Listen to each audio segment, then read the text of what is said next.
हर कोई आपको इग्नोर क्यों करता है? सच सुनने के लिए तैयार हो? शायद ये बात तुम्हें अच्छी ना लगे, लेकिन यही वो हकीकत है जिससे तुम काफी अरसे से भाग रहे हो।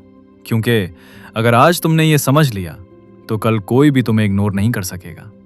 कभी तुमने नोटिस किया, तुम किसी को मैसेज करते हो, वो ऑनलाइन भी होता है लेकिन रिप्लाई नहीं करता। तुम ग्रुप में होते हो, सब हंस रहे होते हैं, बातें कर रहे होते हैं, लेकिन तुम सिर्फ देख रहे होते हो। और फिर दिल में एक सवाल आता है, आखिर मेरे साथ ही ऐसा क्यों होता है?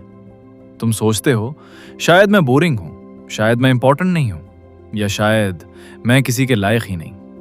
लेकिन असल हकीकत कुछ और है, और वो थोड़ी कड़वी है। लोग तुम्हें इग्नोर नहीं करते, वो तुम्हें सीरियसली नहीं लेते। क्यों?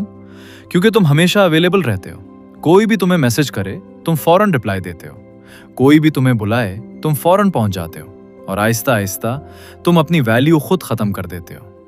याद रखो, दुनिया का एक रूल है, जो चीज आसानी से मिल जाए उसकी कदर नहीं होती, और तुम अपने आप को बहुत आसान बना चुके हो। जब तुम खुद को प्रायोरिटी नहीं देते, जब तुम अपनी रिस्पेक्ट कॉम्प्रोमाइज करते हो, जब तुम हर किसी को खुश करने की कोशिश करते हो, तो लोग तुम्हें ऑप्शन समझने लगते हैं, प्रायोरिटी नहीं।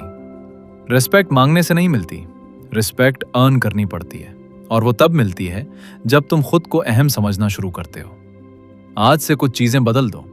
हर मैसेज का फौरन रिप्लाई देना बंद करो, हर किसी के लिए अवेलेबल रहना बंद करो, ना कहना सीखो, अपनी लाइफ पर फोकस करो, अपनी ग्रोथ पर काम करो, अपने गोल्स को प्रायोरिटी दो। याद रखना, जिस दिन तुमने खुद को अहमियत देना शुरू कर दी, उसी दिन लोग तुम्हें इग्नोर करना छोड़ देंगे।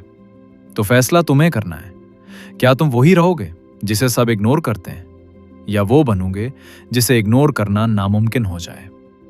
इस वीडियो को सेव कर लो, क्योंकि अगली बार जब तुम्हें इग्नोर किया जाए तो तुम्हें याद रहे असल मसला क्या था।